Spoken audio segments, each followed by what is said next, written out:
Good evening. We'll take our seats. We'll get started to talk some trash. I'm Kerry Timchuk, Executive Director of the Oregon Historical Society, and it's my pleasure to welcome you here to OHS and to serve as your moderator this evening. As we said, we talk trash. First, a brief commercial for OHS. We've been here, as you can see at the bottom of the sign, since 1898 with the mission of preserving, protecting, safeguarding, educating, and entertaining folks about Oregon history. We operate here out of our headquarters here, our Museum and Research Library, have a 100,000 square foot warehouse in Gresham, where we keep the vast majority of our collection and have programs offered around the state, and some great internet programs at www.ohs.org. Would encourage you to come back between now and December 7th, which is Pearl Harbor Day, and the closing day of our fabulous Smithsonian-level world-class World War II exhibit, which has been open since June and will close on December 7th, and features, of course, our special guest, Winston Churchill, over here in the corner. Winston is on loan from Madame Tussauds in London and is very lifelike. There's been a lot of selfies with Winston over the course of the past 6 months, so feel free to get a selfie with Winston. You know, trash has been part of Oregon history since almost the beginning, and went to our archives and a few newspaper headlines. Here's one from the Oregonian, May 12th, 1917. It was 100 years ago. The headline, "Garbage Wagon Freight Blows Up." A wagon load of skyrockets, firecrackers, pinwheels, and various other fireworks ignited in the garbage dumping room of the city incinerator yesterday. Go figure. And in addition to causing general havoc, slightly injured two persons, Harry Schwartz, 12 years old, and William Hibber, the superintendent of the plant. The stuff had been gathered with other garbage at the Andrew Can store on Morrison Street by Henry Schwartz, a garbage collector. Arriving at the plant, Mr. Schwartz handed a skyrocket to the attendant as a sample of his load. In breaking the rocket to see if it was dry, some of the powder caught from the furnace, and sparks flew into the garbage wagon, and fireworks began to shoot in every direction. Skyrockets went through all the windows, and workmen had to crouch on the floor for safety. The Schwartz boy, who was on the seat of the wagon, fell off, sustaining minor injuries. Superintendent Hilber made a dash for a hose and grabbed a skyrocket instead, burning his hands severely. In addition to weather commotion, horses on other garbage wagons started to run away.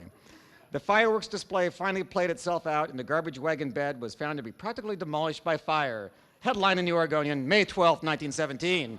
And then another one, October 20th, 1927. And get the condescending attitude the Oregonian had at that time to women. The headline was, "Women Rap Council for Sanitary Fill.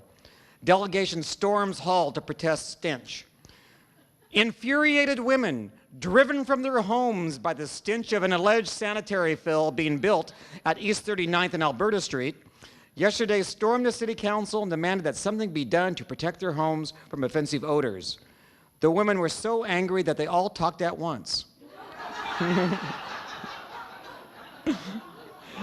Telling the council how they had to cover their heads at night and to shut out the odors, how they had to keep the incense fire burning to make them forget the garbage dump next door, and how the odors from the garbage tormented their families when any members were sick. After the women had fired their barrage at the council, and particularly at Commissioner Bigelow, the other member of the council suggested that the fill be closed at once. "It can be done," shouted Commissioner Mann. "I could do it. You could do it. The only thing that stands in the way of doing it is your own bullheadedness." The council, however, decided that it will view the garbage dump at 9 a.m. today, although the women invited the councilmen to their homes at night, when they say the odors are at their worst. In the morning, the fresh air carries away the odors to some extent. There's the headline from 1927. So, a little different headlines today.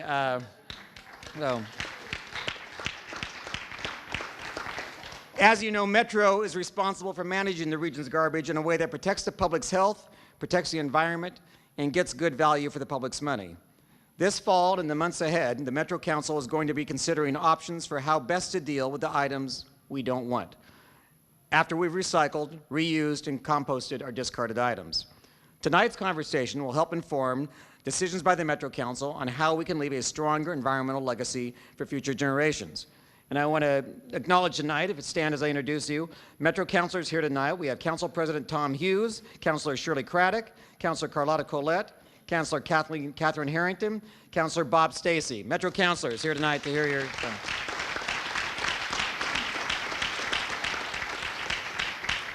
And we also have with us, getting the long distance award tonight, is Gilliam County Commissioner Dennis Gronquist. Dennis, Commissioner Gronquist, are you here? So, in the back, so.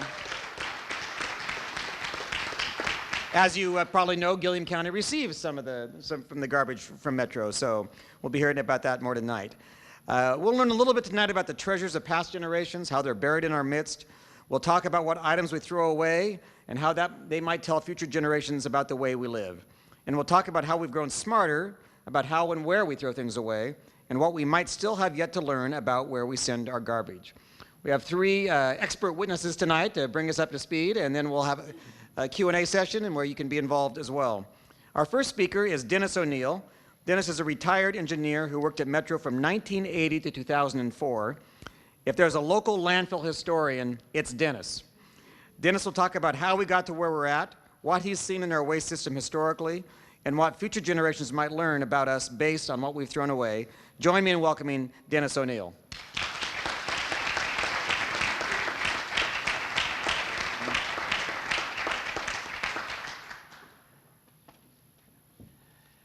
With those humorous stories, you know, he's a hard act to follow. I'm going to be more professorial, I'm afraid, compared to him. Yes, that was, you know, yesterday, today, and tomorrow, and this I'm going to be yesterday. I'll do a little bit of a history. Can somebody put up the first picture, please, when you get a chance? You got it? No, not yet. Well, I'll start the history.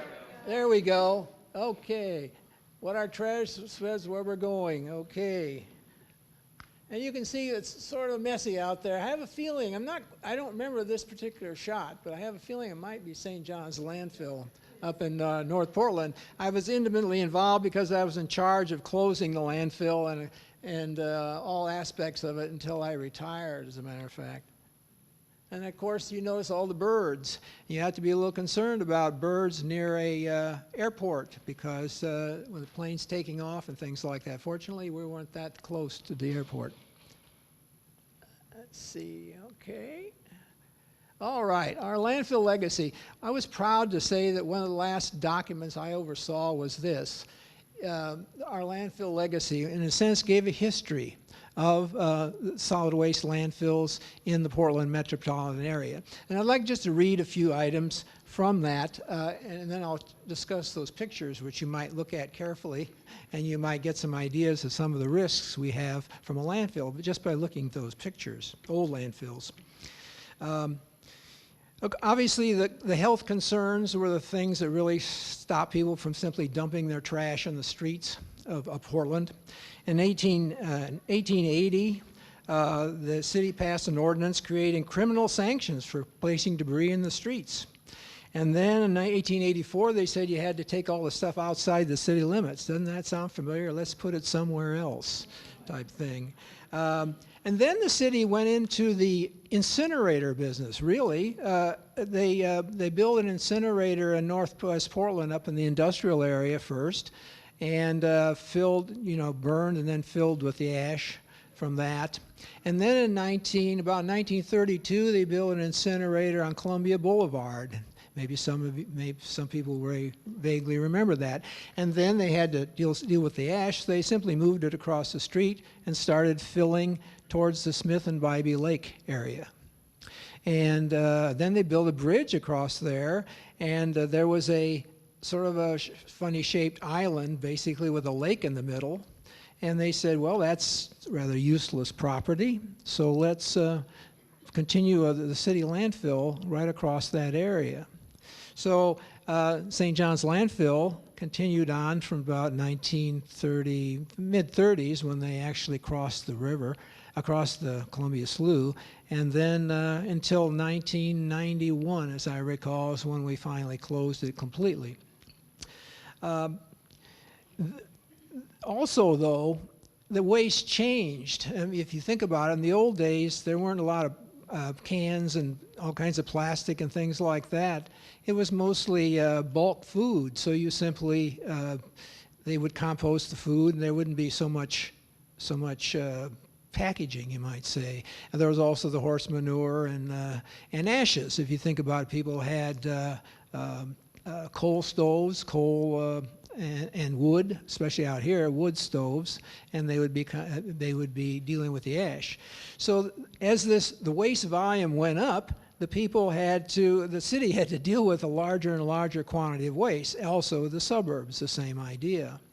And so they began to put, shall we say, shove waste wherever they could. Low-lying areas, Dunaway Park is an example of a low-lying area, sort of would you say, a valley or something like this, like canyon. And the other thing that happened, let me go a little bit to this title page here and let you see something here. Take a look at that top picture of the cars. Now, if I can get my little thing to work here, there we go. You'll notice this car is aiming up this way. This car is aiming not quite the same way. And these cars are quite down below it a few feet. Well, that's because it's sitting on a landfill. The landfill has settled differentially. Some of the garbage doesn't settle very much. Some of them drop quickly. And so this area, it's a very undulating surface. This is a parking lot of a hotel just north of Jansen Beach on the west side, as a matter of fact, right on the riverbank. I don't know whether the hotel is in operation anymore. I think it might not. This is an old landfill. It's a little bit of leachate, a little bit of oozing right in there, slightly discolored, somewhat, shall we say, more nutritious for microbes, and so therefore they grow with. And this is Oaks Bottom, as a matter of fact. And there was a landfill at the south end of Oaks Bottom, wildlife refuge now, and closed in 1970. So there is this stuff coming in a little bit. So another problem of landfill is groundwater contamination. Let's see. I think I'm rather proud of is that we produced this map. Now, we don't know exactly where all these landfills are, but you can see the huge number of small landfills that we had all over the Portland metropolitan area. Of course, whoops, I missed that. I'm going to go back one here. Hit the wrong button. St. John's is right here. The Rossman landfill down in Oregon City. Those are the big ones. And so you see a lot of landfills. The reason we want to know that, you want to keep track of that, you want to keep that history, is because there's the risk that gas will move sideways. You want to know if that's in your neighborhood. You want to know if you're going to build on that, if you're going to dig it up, could it have asbestos in there? Perfectly safe to have asbestos growing down there, as long as people don't dig it up. At least if they know it's there, then they can dig it up carefully. Another thing is the groundwater pollution. And another thing is there's a subsidence. If you go to build buildings, and they are building buildings on here, and I think other members here will talk about that. But it's best you know approximately where these risks are so you can deal with them. Okay, oh yes. This is the amount of waste that one individual family would produce in about a year back in about 1979, about maybe 52 big cans full of waste. And this was Merle Irvine's front yard. I guess the public relations people said, hey, how about Merle giving us a good photo? Oh, all right. So some garbage collector dumped it right in front of his house, basically. But that gives you an idea just how much everybody had produced at that time. And this, give you a little tutorial, this would be the way the 1970s people thought of a landfill. It was just a big hole in the ground. You took a sand and gravel pit and you recycled it. The only problem is sand and gravel is a very permeable material. So anything that contamination, water that gets into the waste goes right down and becomes a problem. Now they began to start thinking about making improvements in that. But again, this is the 1970s. They put a monitoring well. You notice that's this well right here. It goes right through the waste into the groundwater. Well, in the 1970s, they thought maybe that's okay. That would immediately put a red flag right now on anybody's chart, especially our DEQ member, because you can't necessarily trust that that particular well will survive, and it may begin to leak right into the groundwater. So that's not the kind of thing. But then they began to add leachate collection systems to collect the leachate and pump it away and take it to a sewage treatment plant. And they also began to put a gas collection system to suck off the gas that would be produced by the decomposing waste. And then we got to the sanitary landfill. What that meant is that you covered it every day. That kept the rats out, the seagulls out, the flies out, or in if they were trapped in there. But you had to cover it every day. Before that, a landfill operator wanted to maximize the time he could be running this thing and maximize his income, so he didn't want to use dirt at all if he could avoid it. And not only that, they many times wanted to, after a while, they would torch it off because the amount of ash is only about 1/10 the amount of solid waste. So therefore, they could continue to use the hole longer. So therefore, that's where you heard about the open burning dumps, because they were economically desirable from their point of view. Anyway, you fill it up, and maybe you produce a golf course on it. If you think about it, all that differential settlement makes it sort of interesting as a golf course. It doesn't bother anybody. Then in 1980, this is the first thing, I came in as a young guy and, you know, bright-eyed, bushy-tailed. They said, well, you know, we're going to put you in charge of landfill siting. Oh, okay, okay.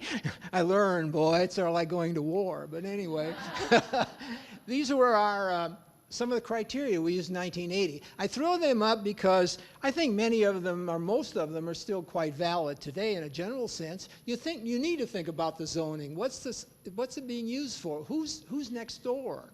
I mean, what might be the future use of that site? And how much is it screened? And what do we got for wildlife? But then we get to the real heart of things, the geology. Is it surrounded or below by sand and gravel, or very low permeable silt or clay, which not only slows the water down, it absorbs contaminants? Very desirable. The other is not desirable.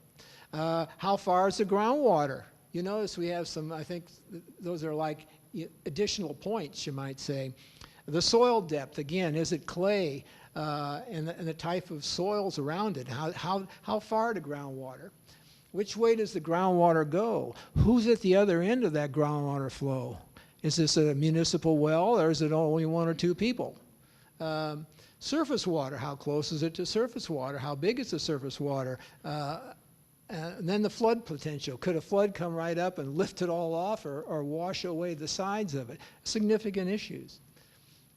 And operational, again, this is primarily cost of operation, feasibility of operation. Will it need gas control? Will it need leachate collection? Will it need leachate disposal, for instance, at a sewage treatment plant or something? What's slope, cover material? Yeah, does it have cover material on site? If you have to truck it in, that's very, very expensive. Access, again, can you get it from the main highways so a lot of trucks will not cause a lot of trouble to a lot of neighborhoods? And climate, of course, west side versus east side of the mountains. Yes, no. Significant historical site. Probably would be a no for it. Endangered species. This is a critical habitat of endangered species. I don't think people want to have anything there. Again, within the 5,000 or 10,000 foot radius of a turbojet runway. That's in 1980. I don't know. They may be more touchy about that now. Anyway, that's my talk, and I hope you enjoyed it. Have a good day.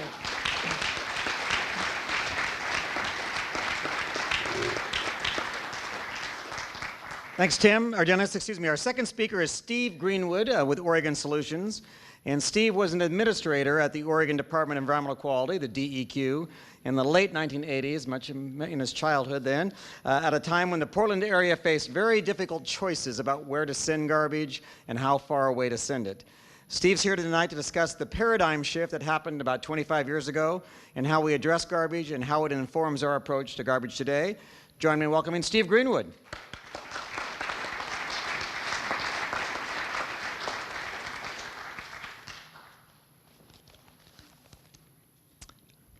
Thanks, Kerry. I was 14, I think, at the time. And 10 years before that, when I was 4 and I was working for the local district congressman, I actually worked with a little bit with Kerry's father, who was then mayor of Reedsport. So we go back a ways. I've said to a number of my friends that, you know, if you've been saying for a while that I'm history, and now you're actually technically correct. I'm going to be talking about history tonight. And about 27 years ago or so, I was at a podium like this in front of a room similar to this one.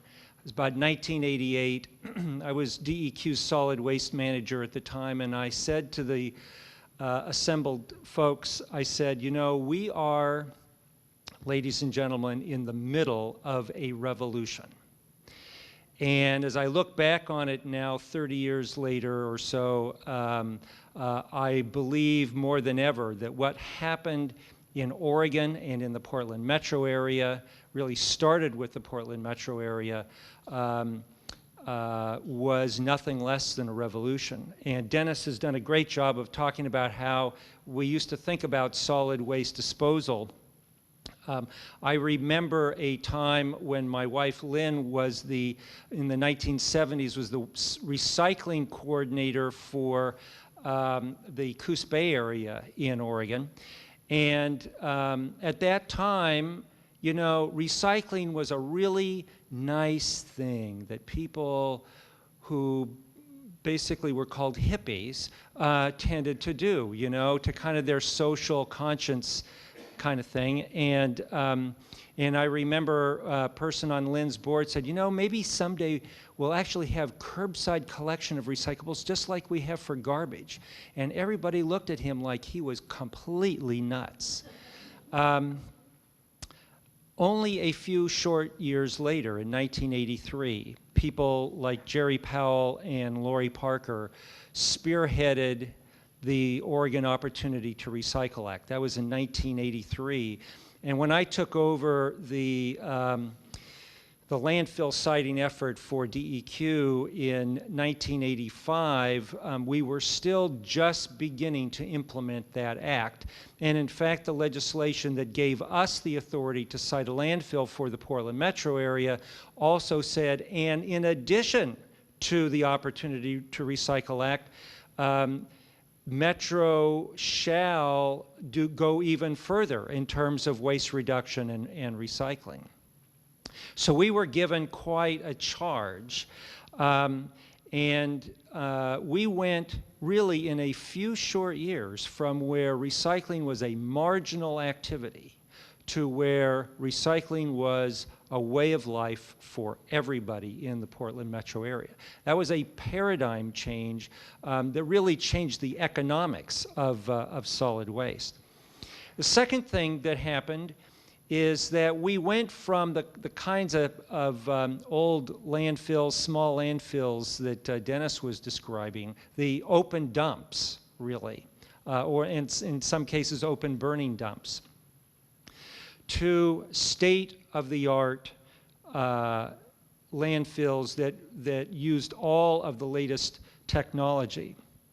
One of the things that was my favorite thing to do during the landfill search in 1986 and early 1987 is we would have these open houses in the communities that were being considered as potential locations.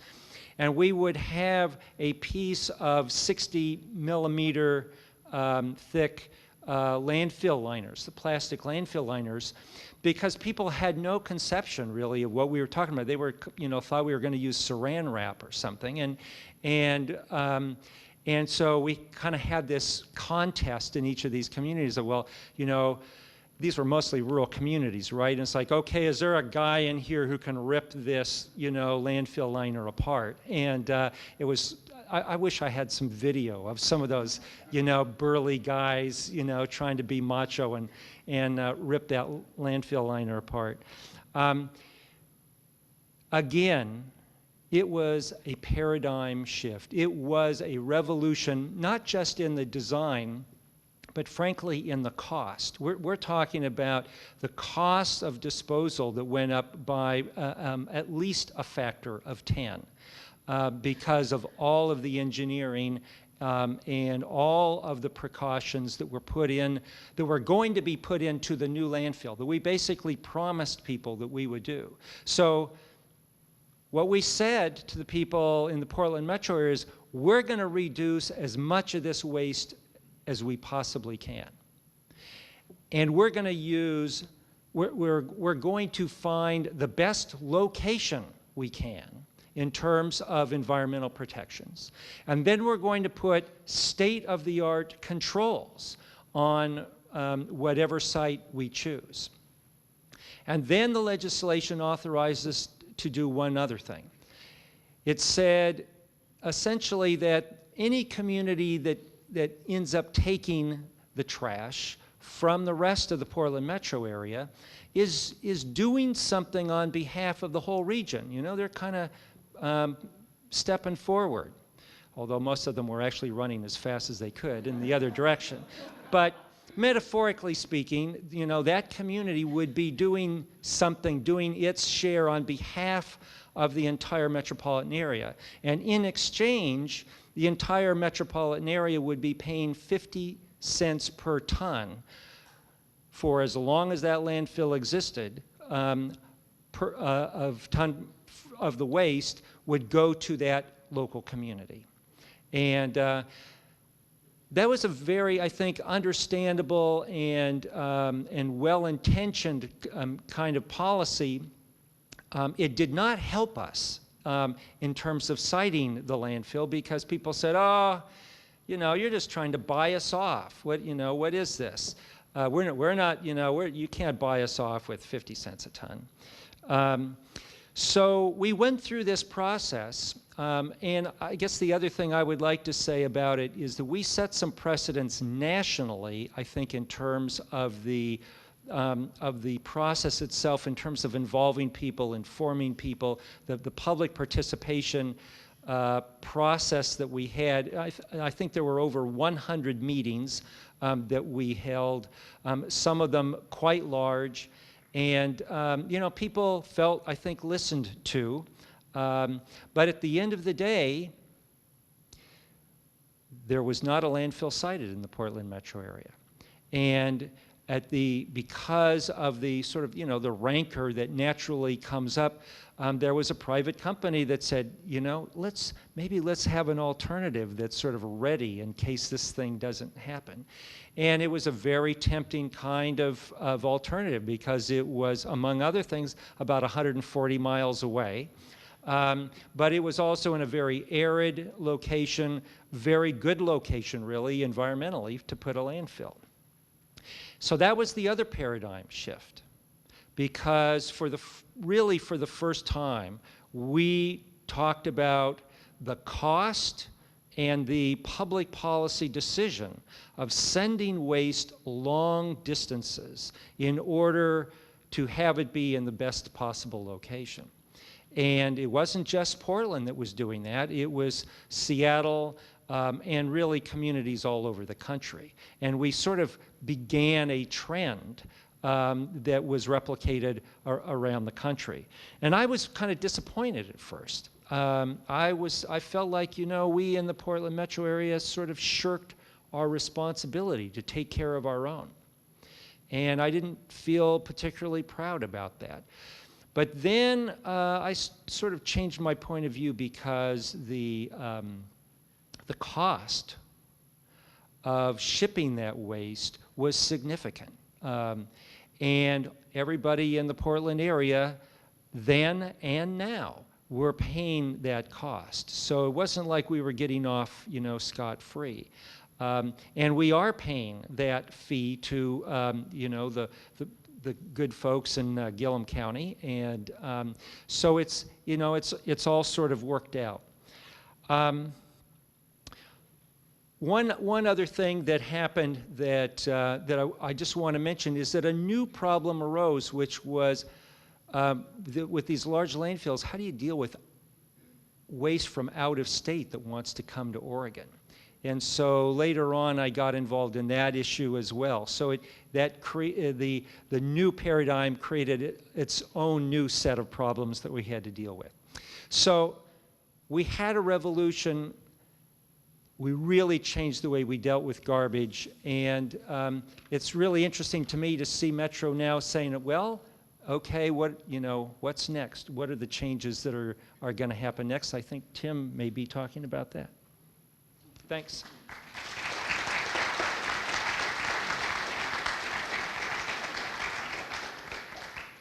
Steve is right. He did, when he worked for Congressman Dellenbach, the great John Dellenbach, he worked with my dad, who was mayor of Reedsport when I was growing up. And what he didn't say at Oregon Solutions for the last 8 years, he's worked with my brother, who was mayor of Reedsport for the last 8 years. The Timchucks are kind of like the Kennedys of Reedsport, only without the scandals. So, so our third panelist tonight is Tim Spencer from the Oregon Department of Environmental Quality. Tim will talk about the future of landfills, how we should think about the use of our landfills, and what we should expect from them in the future. Join me in welcoming Tim Spencer.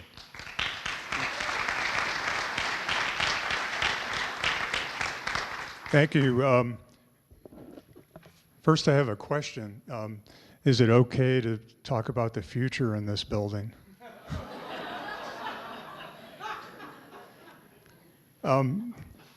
Is there a future for landfills? That's a really good question, and so let's talk about it a little bit. Oh. We're gonna start a little bit with the past. Dennis spent quite a bit of time talking about the old landfills in Oregon. This is the old dump. This is the old dump underwater. And now we're up to the present. This is a modern, highly engineered facility. It's under construction. They're just completing the grading of the bottom of the site, and they're putting the first layer of liner. There'll actually be a triple liner in this landfill when construction is over. Another shot of the same facility. This is kind of where we're at right now with landfills. This is the present. These modern landfills are carefully planned, well designed. They have highly engineered environmental protection features, and so far they've been safe environmentally. They've been protective, and they've provided a cost-effective solution to solid waste management.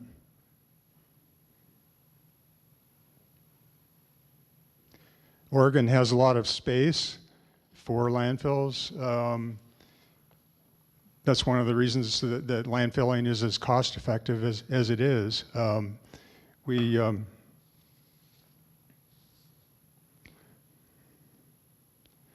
The question is why change the system if it works really well.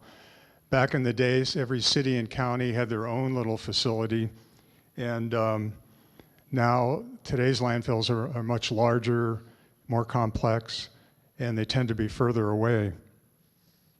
St. John's landfill in North Portland is Oregon's largest old closed landfill. We used to think that St. John's was huge. It occupies about 235 acres, and it took 60 years to place 14 million tons of waste in St. John's. The maximum thickness of the landfill is about 70 feet.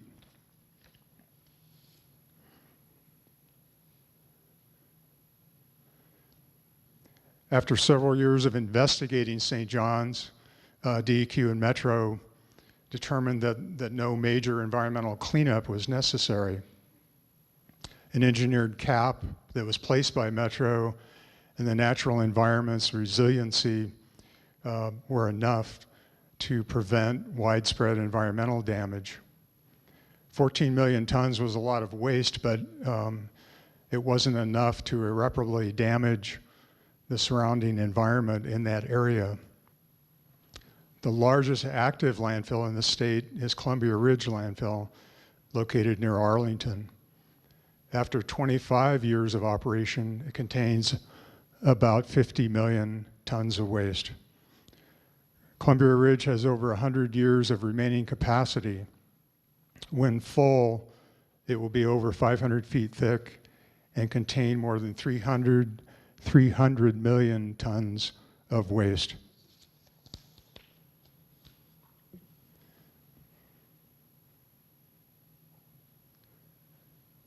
A really important issue with these large regional landfills is the lifespan of the liner systems. Research into that is continuing.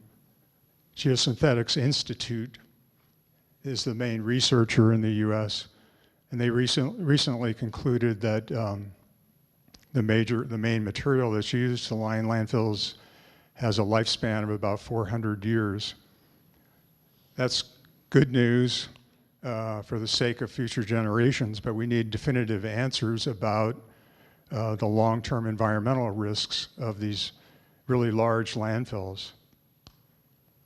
In a sense, these large landfills help us waste materials on a grand scale, in effect serving as repositories for wasted resources. Having said that, I have to add that the landfills are doing a good job of trying to recover energy, for example, from these facilities. The current course enables our consumption-based economy to run full throttle, but we are living on borrowed time as ecosystems collapse and ice caps melt. DEQ has learned that how we manage materials throughout their full life cycle actually impacts the environment a lot more than how we manage solid waste or disposal at the end of life as discards. So in a sense, landfills are really the tip of the iceberg environmentally.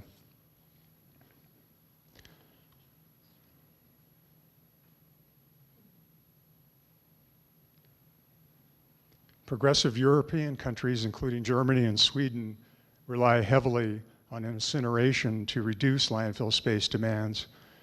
They view incineration as a form of pre-treatment of solid waste to reduce landfill size requirements and minimize future environmental risk. But incineration may not be the best way to rein in landfill size and environmental risk.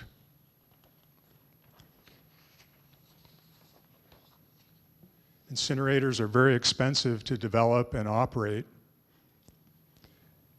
and because of that, they require a lot of waste to keep them functioning economically. And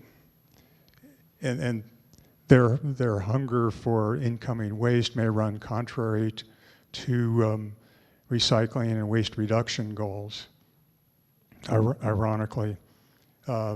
Sweden and other countries who have really progressive waste management programs in their countries are having to import waste out of country to keep the incinerators running in some circumstances. Large landfills are similar in some respects. They're also really expensive to operate. And what Steve alluded to this earlier, what we're seeing more of is out-of-state waste, long haul. Columbia Ridge takes quite a bit of waste from Seattle, for example. So in some respects, modern landfills provide some of that same disincentive to reduce waste, to recycle, et cetera. The landfill operators have done what we have asked of them, though, and they've done it well. They've created protective and safe facilities. But huge landfills reflect who we are as a society. We need to make fundamental changes first if we want to reduce waste.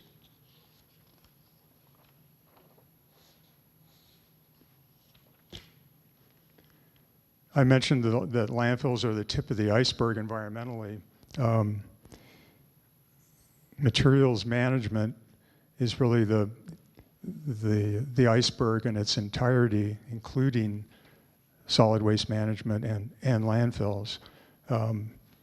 Materials management refers to the life cycle of materials as they trace their course through the economy, from raw material extraction to production, manufacture, transport, use, source reduction, reuse, recycling, and disposal. Materials management includes all the traditional responsibilities of solid waste management, like recycling, composting, and disposal. This graphic illustrates the life cycle of materials. The red circle area there represents the traditional solid waste management approach to dealing with materials and the environmental effects. But what we're finding is that, and this is particularly clear with climate change, that the blue and the red areas there representing resource extraction, production, and consumption actually have far more environmental impact than this little area in this circle, and disposal in particular.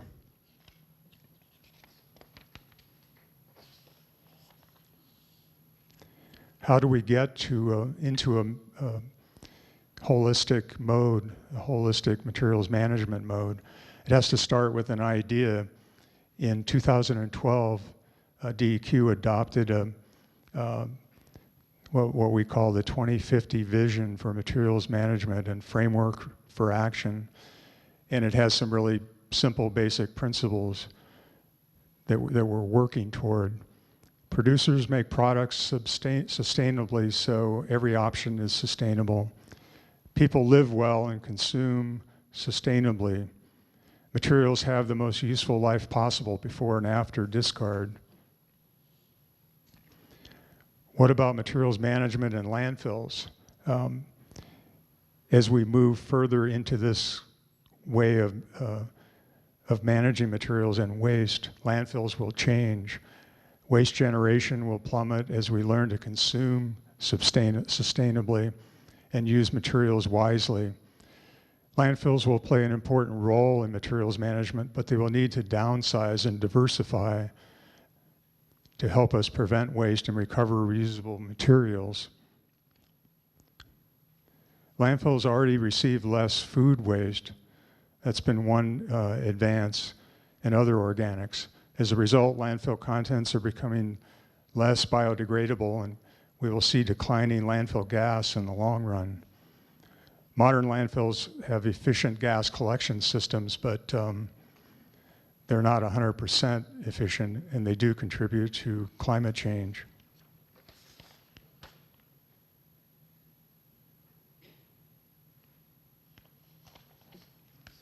Will landfills be needed in 2050 and beyond? The short answer is yes, but landfills will receive only materials that are not feasible to recover and reuse.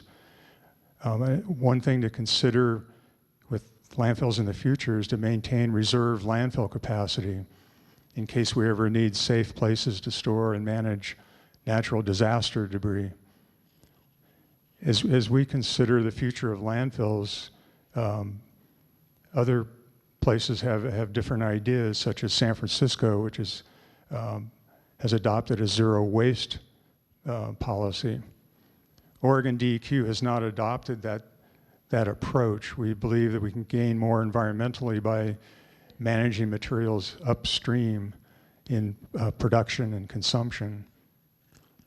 One of DEQ's goals now is to integrate materials management and the traditional solid waste management approach, and the 2050 vision is the beginning of that process. A few predictions about landfill engineering of the future. Redevelopment is already commonplace in Oregon, but we often need deep pilings, for example, to support any sizable structures. Dennis alluded to the problem with settlement, but deep pilings would not be compatible with a modern lined landfill. So landfills of the future need to be designed for redevelopment from the beginning. And I believe that that's going to happen as we move into the future. These landfills will be designed and constructed for structural integrity and with specific interim and final end uses in mind to assure that no land area is wasted as a result of the landfill. A landfill of the future might look something like this, designed by Wall-E.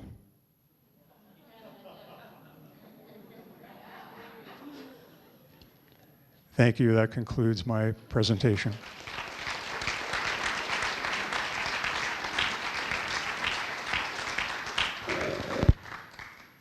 Well, before we have a conversation and take some questions, I also want to mention that there's an art program that Metro works with called Glean, where local artists are invited to come to one of Metro's solid waste transfer stations and glean materials from discarded items to create art. It's a program that has illustrated that there's value and potentially new life in what we throw away, and you'll see some examples over there against the window. Jen Fuller is one of those artists who is here with us tonight, along with some of her artwork.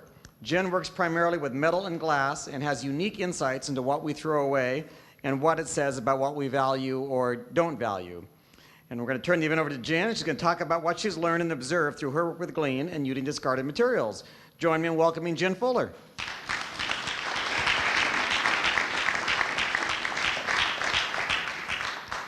So I'm a sculptor, not a public speaker. If I faint, will you catch me? I want to share with you a little bit about my relationship with trash and the conversation we need to open up about what happens before the landfill.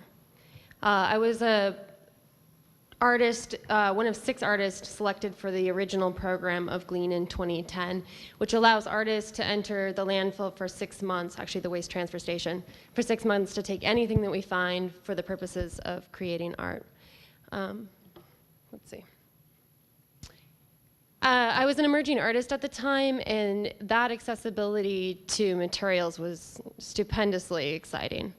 But when I got into the landfill, that kind of turned into this dismay and emotional overwhelm. I had found a suitcase of early 1900s photographs, and I was struck by the longevity of a life. And it was as though whole lifetimes were passing before me. And I became really haunted, and it was a very ghostly experience.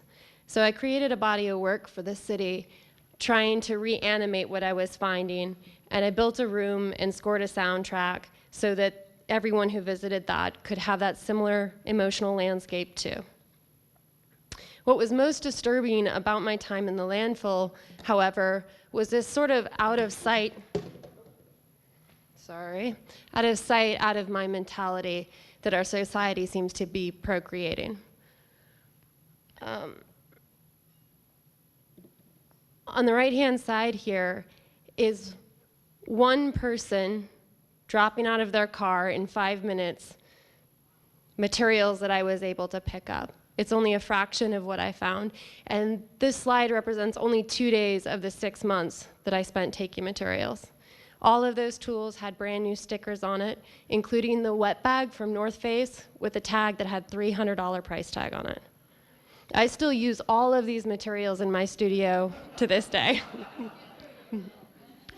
On the left-hand side is an incredible find for me. It's 1,000 pounds in clean, fuse-compatible glass manufactured by a local company.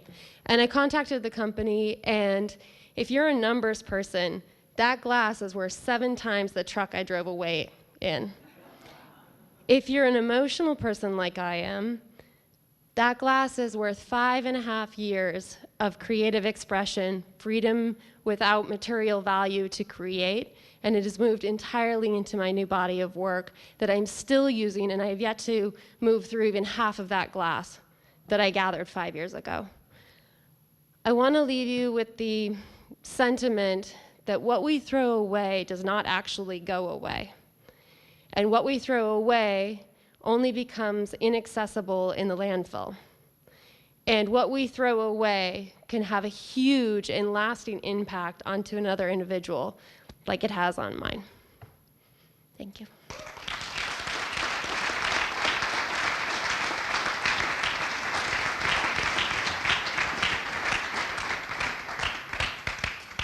Well, I'm going to ask the first question here, and we'll just go down the line. Dennis, Steve, and Tim. So you've got 5 Metro councilors here. None of you work for Metro anymore, right? So you're free to say and tell them anything you want. So if you were king of the world, or if you were king of Metro, what one thing would you be thinking about? What would keep you up at night with regards to waste issues? Dennis?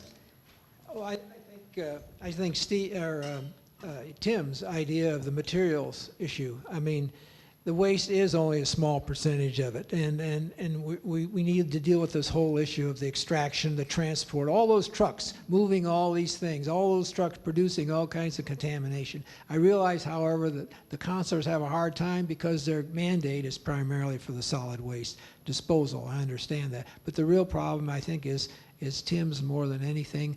I think with the landfills, the large landfills on the eastern side of the mountains, they're in a good area to dispose of the waste that we have to, but we need to reduce the amount of waste. We're just wasting too much, and I'm very much emotionally against waste. I really am. You know, in 1986 or 85, which was when the landfill siting process that I got involved with started, 2015 sounded like a long time in the future. And I think what I would say from this perspective now to the Metro Council is to really think about where we need to be, not in 5 years, but where we need to be in 35 or 50 years. I definitely agree with that. The materials management aspect is super critical. That definitely keeps me up at night, just thinking about all the waste that's going on. I think there's food waste is a really good example of that. There's some astonishing percentage of our total freshwater consumption in the U.S. that goes into the production of food that's never eaten. That definitely keeps me up. And so we had an exhibit here last year at the Historical Society that was a touring exhibit from the University of Washington on plastics.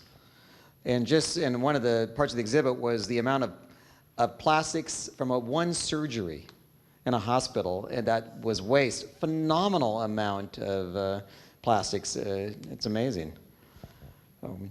Okay, let's go in the audience. We've got an Oprah gig over here. We're gonna do that, and John's got the microphone right there. Sir, stand up and. Yes.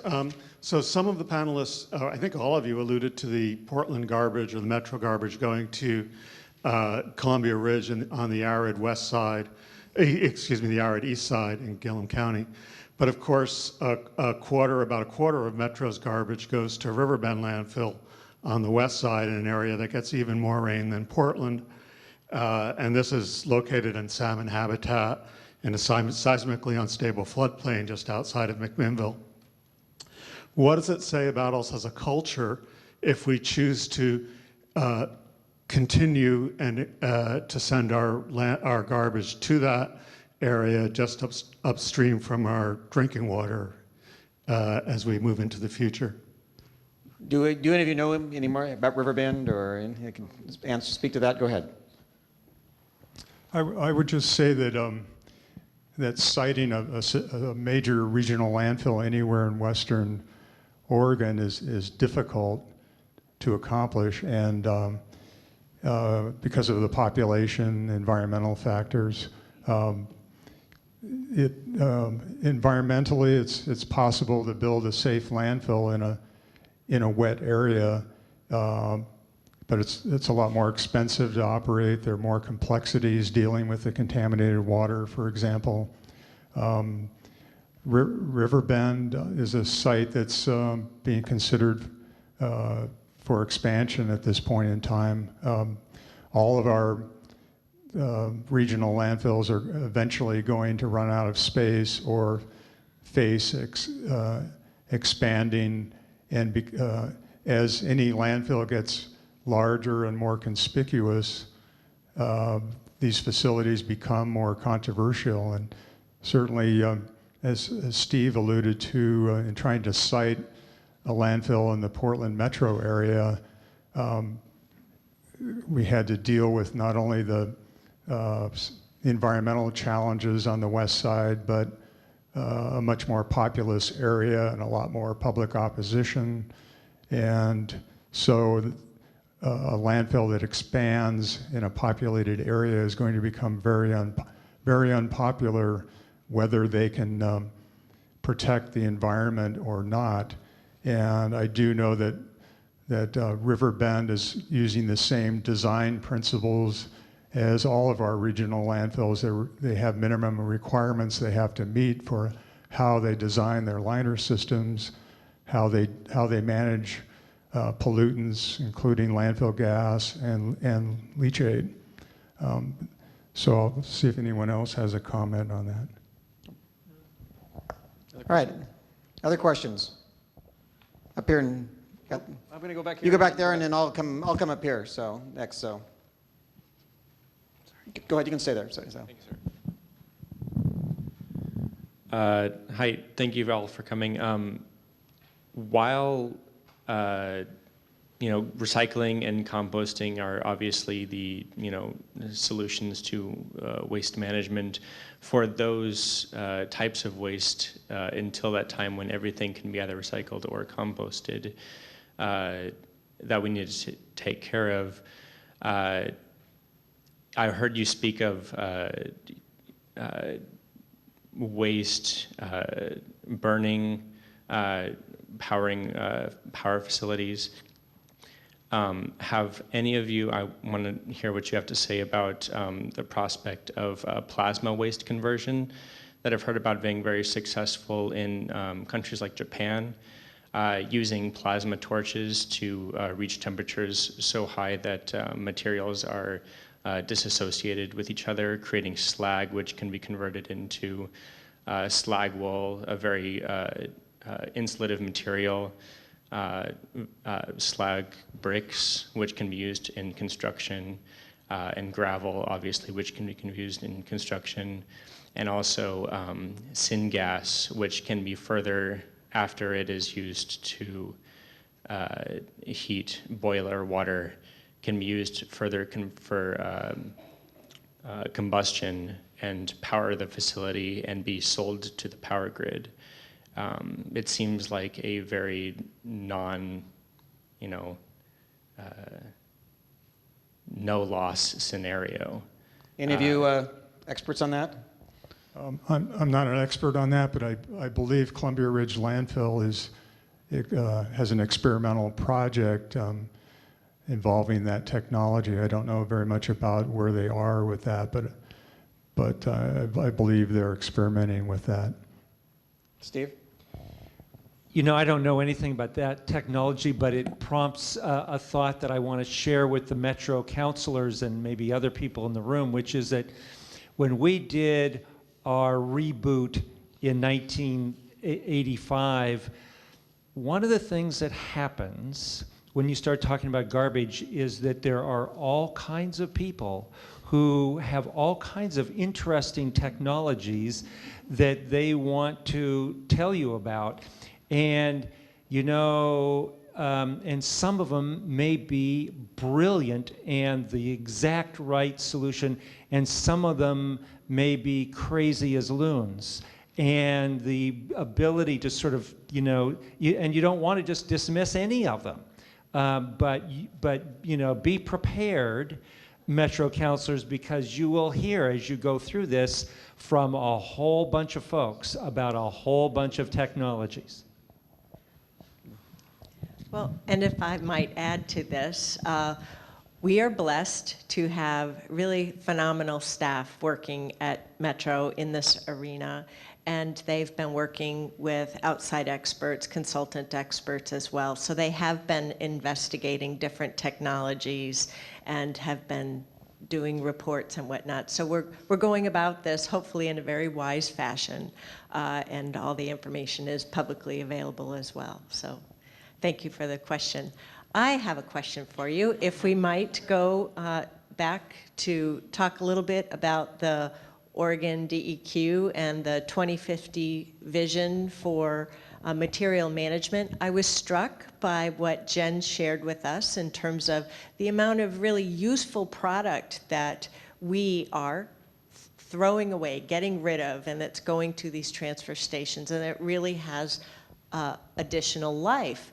But the life cycle that you showed us, Mr. Spencer, in your presentation seemed to get us to think about how we as a society, our businesses, residents, all of us together are producing materials, extracting materials, producing materials, value-add product that is contributing to our economy, locally, nationally, and globally. And later in your presentation, you talked about consuming sustainably.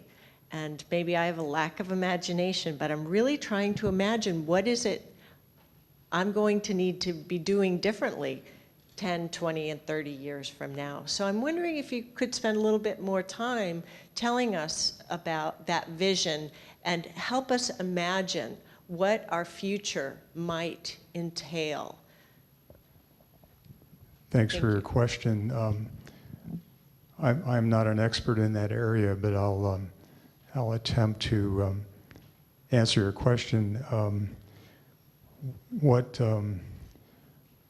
we need to do is in some ways, in some areas, we need to go back to where we've been. For example, with repair of items, everything is throwaway now, and it gets back to into the production and consumption end of things.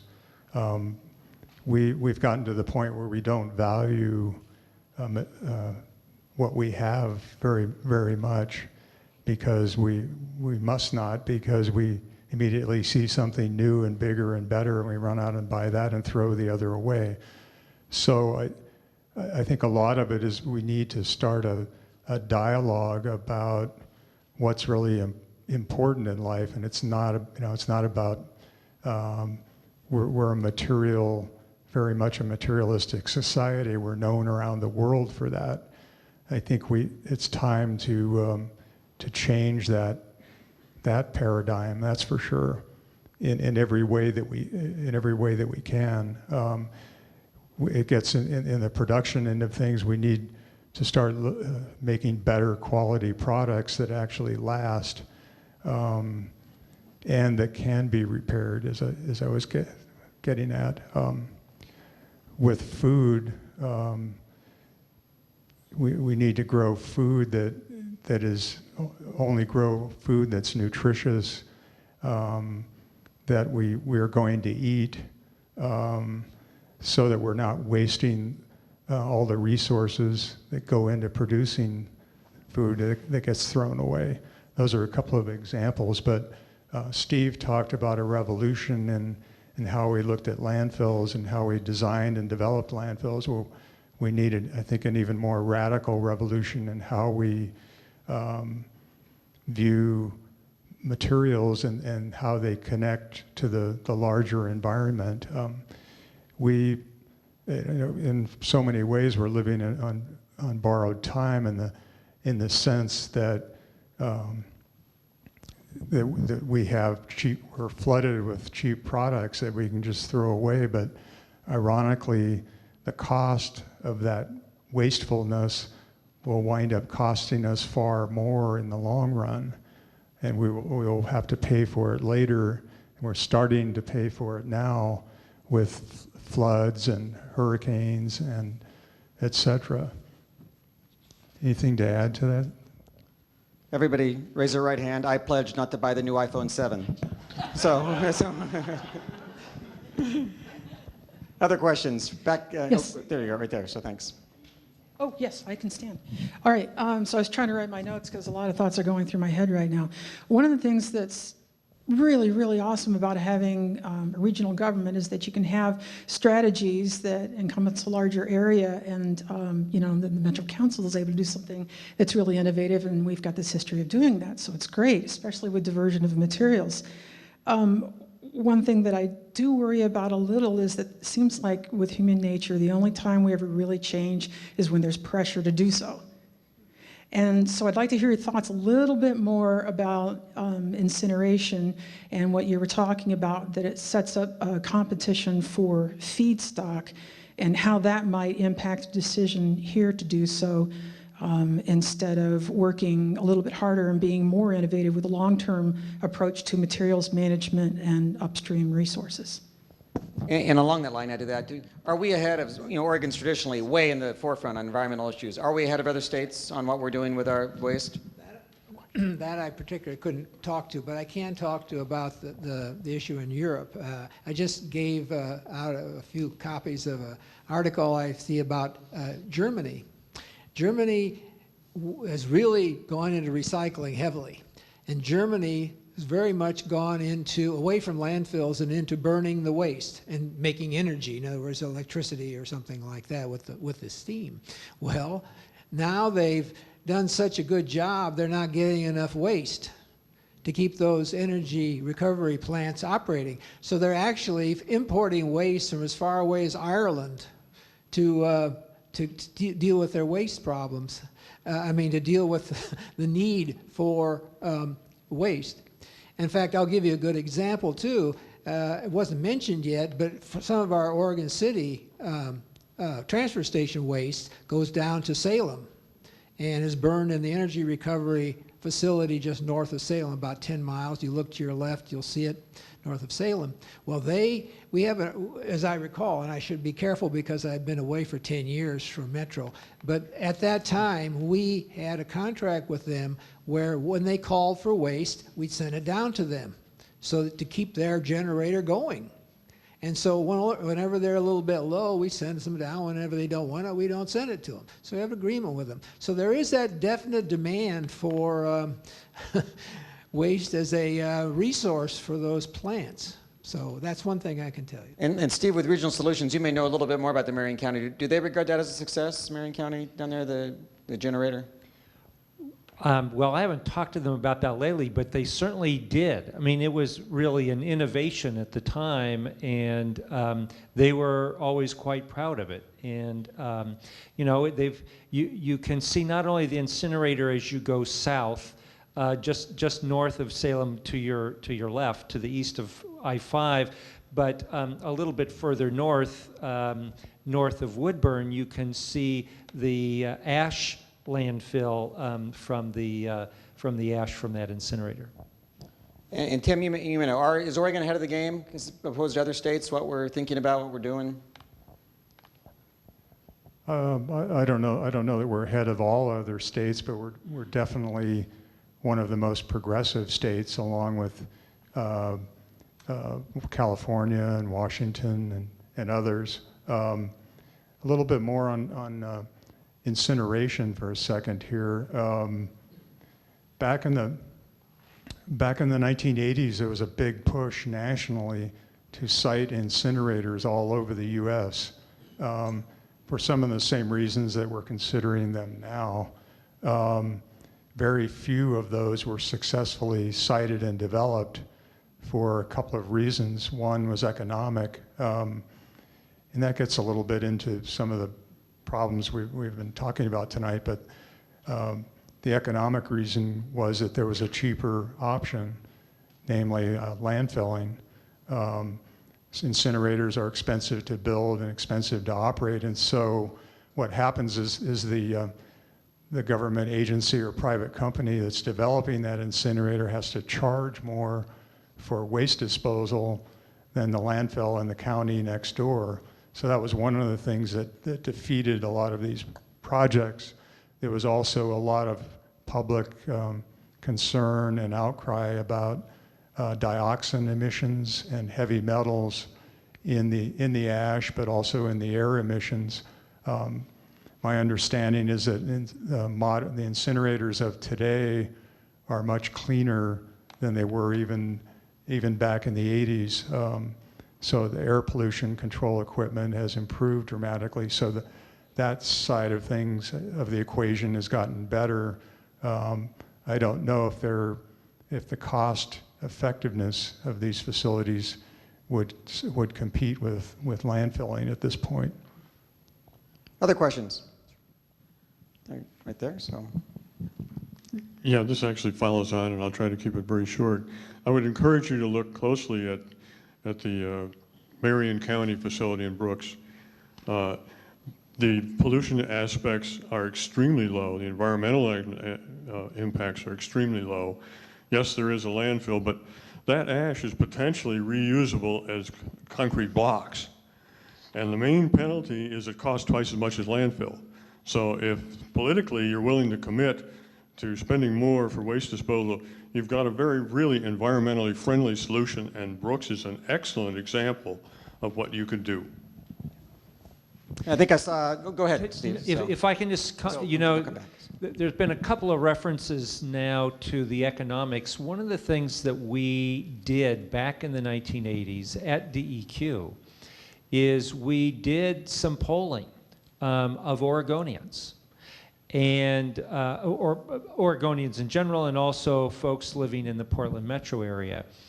And I don't know what the polling results would be today, but it was a very clear, strong message that Oregonians at that time in the 1980s were willing to pay more for a better environmental result. Here you go. Thank you. I have a question as to the economics of owning, running, and profiting from landfills. Couple of you at least were around when St. John's closed and an alternative landfill site was being considered. And we unearthed a very interesting ad that was run in the Oregonian that was touting the benefits of sending everything to the east side where it was nice and dry. And there was a big sun over the east side of Oregon, and then on the west side of Oregon, there was a big rain cloud and seismic issues. And Arlington was a newly developing site, and Metro was being encouraged to go there. And then the minute Riverbend was bought by the same company that owned Arlington, the closer alternative became cheaper, even though it was suddenly no longer a problem being in a seismic wet area. And now that we see better recycling and less biodegradable material going into landfills, the landfills that are grabbing gas have less material dissolving and composting. There's less gas. So there's less motivation to even suck gas out of landfills because you can't make it pay for itself. Because if we do a good job of taking out the paper and the wood and the grass clippings and the food. So the for-profit part of running a landfill and of disposing garbage is a pretty interesting problem we have in this country. All the alternatives that people have discussed, plasma arc, and converting plastic back to oil are done in other countries where government subsidizes things. This country, people don't like having government get in the way, and profitable companies that want to run on profits don't want to invest in things that cost a lot of money and don't return their investment. So my question is, how do you see balancing doing all of the progressive things that are available? They are not pie in the sky. I mean, there are landfills, there are areas that burn in downtown Tokyo, in areas in Sweden and in Germany. They are in urban areas because they are very high tech and they cost a lot of money. And you cannot make money running them, but the government helps. So how do you see the future of garbage if it's always going to be a for-profit venture, and going close, like to Riverbend landfill, is cheap? So what's the motivation to do something a little more progressive if there's not going to be any profit in it? Thank you.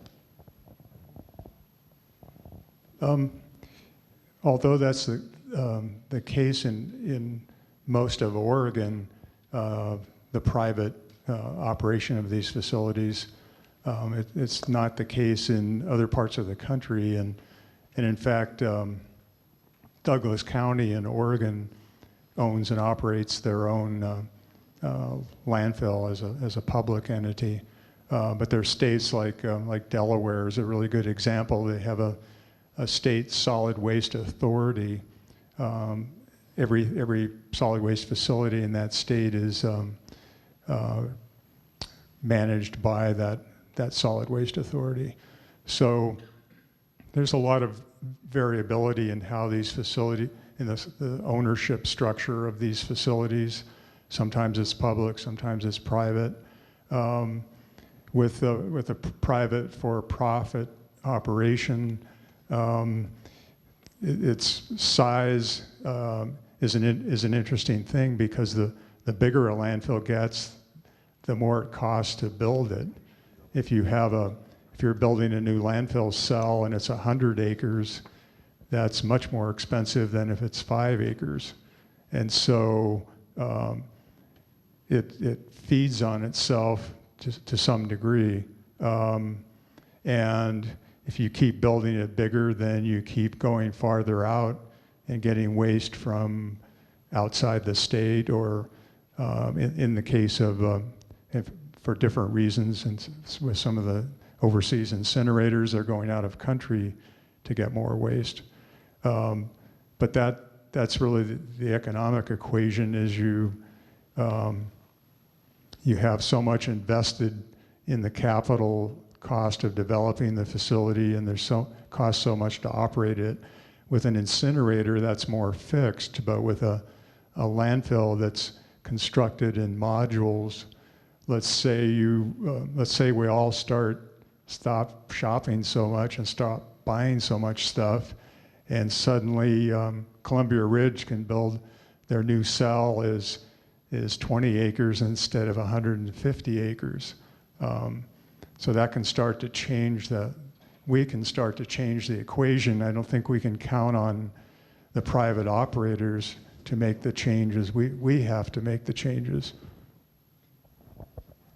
If I can just add something here, the whole solid waste industry in the whole country, including this area, there's always this sort of dilemma or tension between, well, is it, you want public sector, do you want private sector? And again, I'm reminded of this first reboot back in the 1980s. And as I mentioned before, recycling was this thing that, a few hippies did, in their free time.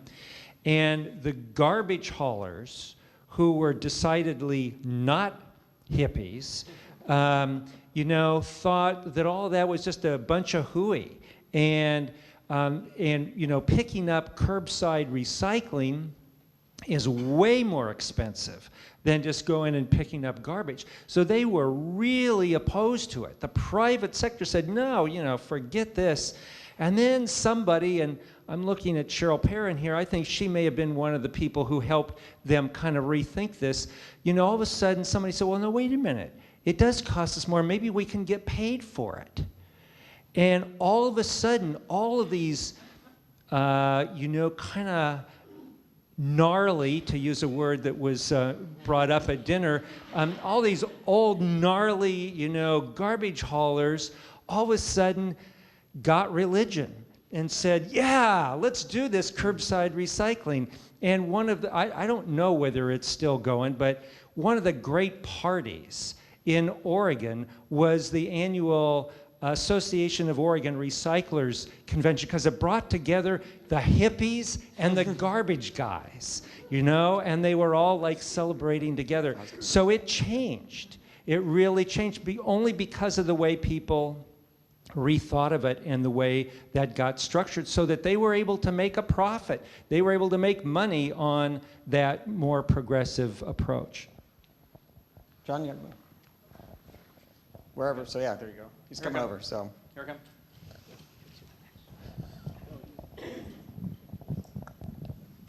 We're all very concerned about climate change and greenhouse gas emissions. And would you comment on how our future solid waste handling is going to deal with greenhouse gas emissions?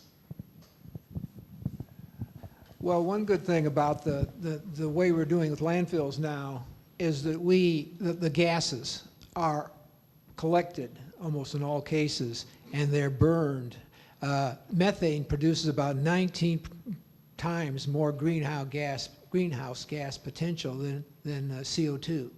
So for instance, burning the methane and all the other off gases from the waste is extremely important. For instance, the St. John's landfill, the gas for many years, since mid-90s, has been going to Oregon Cement Company mill on the Willamette River there. So it's very important that this gas be collected from the landfills. And so that's one big thing to reduce greenhouse gases. Remember that graphic, that diagram of the life cycle of materials, and that little arrow that said down at the bottom with the red oval around it, and it said disposal, recycling and disposal. In some ways, that diagram is a little bit of the scale of the way things are operating, the upstream end of materials, the production, extraction of resources, and then consumption. That's where the vast majority of greenhouse gas emissions are coming from. It's actually not from disposal activities. It's really important for us to control methane emissions from landfills and CO2 emissions, and the landfill operators are doing a pretty good job of that. The part that we're doing a really lousy job on gets right again back to our materialistic, consumptive society, and that's where all the climate change really, most of it is coming from.